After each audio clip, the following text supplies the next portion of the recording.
Bus నచ్చిలా నచ్చలేదా? ఇప్పుడు మనకి నీళ్ళు వస్తున్నాయి, మరి సంతోషమా కాదా? పాలమూరు గడ్డలో ఒక ఉమెన్ ప్రతినిధిగా మీరు అసెంబ్లీలో అడుగు పెట్టారు, ఎట్లా అనిపిస్తుంటుంది?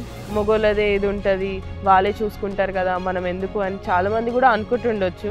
సో ఇప్పుడు పురుషులైనా ఒకటే సమాజంలో ఉంటాం, మహిళలైనా ఒకటే సమాజంలో ఉంటాం. నియోజకవర్గానికి ఒక ఎడ్యుకేటెడ్ పర్సన్, ఒక డాక్టర్ ఉంది, మాకు చాలా భరోసా అనుకుంటారా? విద్య ఆగొద్దు, వైద్యం ఆగొద్దు. ఎవరైనా దానికోసం అడిగింది అనుకోండి, మన పార్టీయా వేరే పార్టీ అనేది చూసేది లేదు.